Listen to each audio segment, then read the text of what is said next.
somewhere around nature, and today I want to share something beautiful with you. I'm inspired just sitting, where I am at this very moment. All right. Someone said something a while ago, and I'm going to start with that.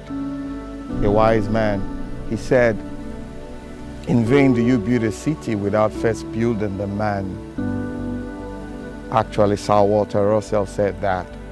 In vain do you build a city if you do not first build the man. So what comes first? You want to know the city or the man. But the truth is, the city is a reflection of the man and not the other way around. So building the man starts from empowering the man, putting him on that, platform of knowledge. And it stems from his awareness, which becomes the building block of his intelligence. For you to become intelligent, it speaks of you being aware of your environment, and it begins to form your mindset and what have you. And your environment has no choice but to reflect that which you have discovered or that which you have become aware of. And that is what I want to talk about today. The power of indigenous knowledge. And I'm going to go around it, sharing some stories here and there. Just follow me. You know how we do it. Yes. Now I'm going to start with this. Growing up, I heard my grandfather tell us a lot about his experiences, along the coast, actually, from the Delta, Niger Delta to be precise. He traveled along the coast, and he was not really, as it were, learned. When I mean learned, like went to school and all that, but he had this native intelligence. He was so aware of his environment that he could find his way through the creeks, the coast, studying in his own way how the water ebbs and all that, and the way it flows. And I said to myself, imagine him building this into a frame of knowledge that maybe within the four walls of school, you come to see that this knowledge has been delivered. The difference I have come to see between one generation to the other, or from the other, I beg your pardon, and one nation from the other, is the ability of this group of people to put together their knowledge, what we will call packaging it and delivering it. And you come to see that, this person is intelligent or that person is intelligent. So, going back to what my grandfather, the stories he told us along the coast, like you come to hear things like Mungo Park discovered River Niger and all that. But I come to think of it, we had indigenous people they've been there before even Mungo Park came.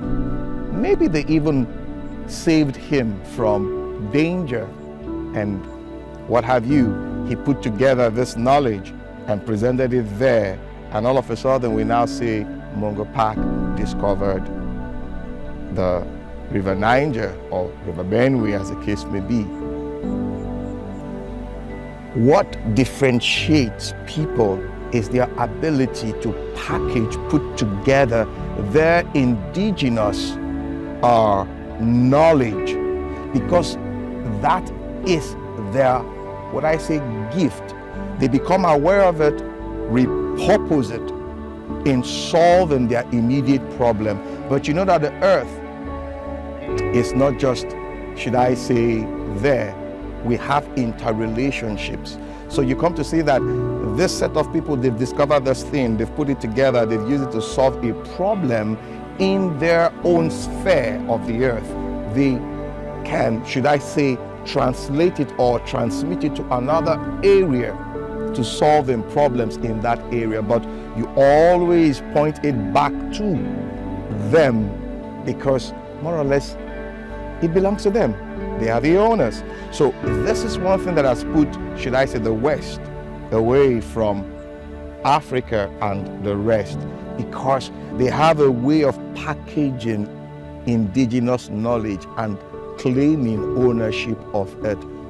So from where I stand, it is high time we all wake up, as in we, I mean you and I, from this part of the world, wake up and embrace our indigenous knowledge, harnessing the capacity and the potential within this indigenous knowledge, putting it together and, selling it, if I must use that word, presenting it to the world and say that, see, we also have our way of solving problems.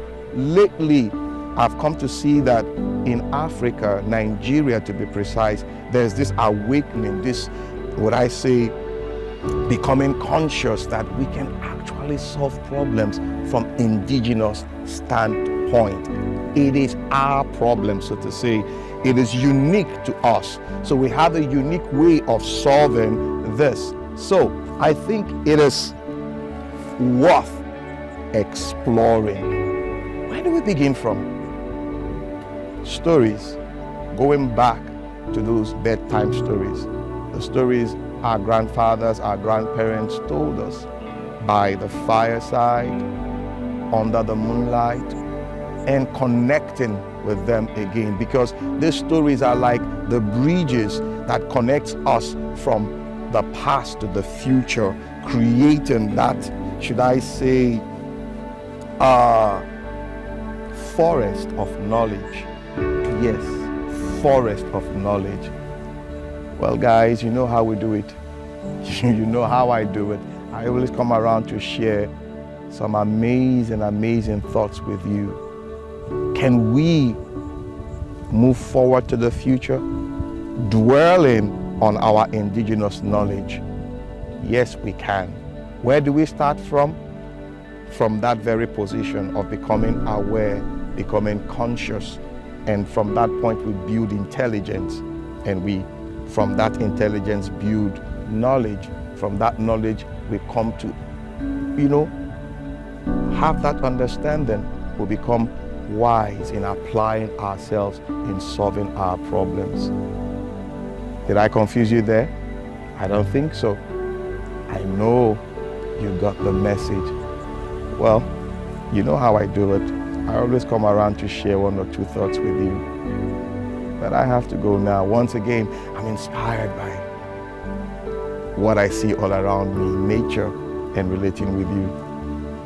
My name is Amachree. Amachree Isoboye. Bye for now.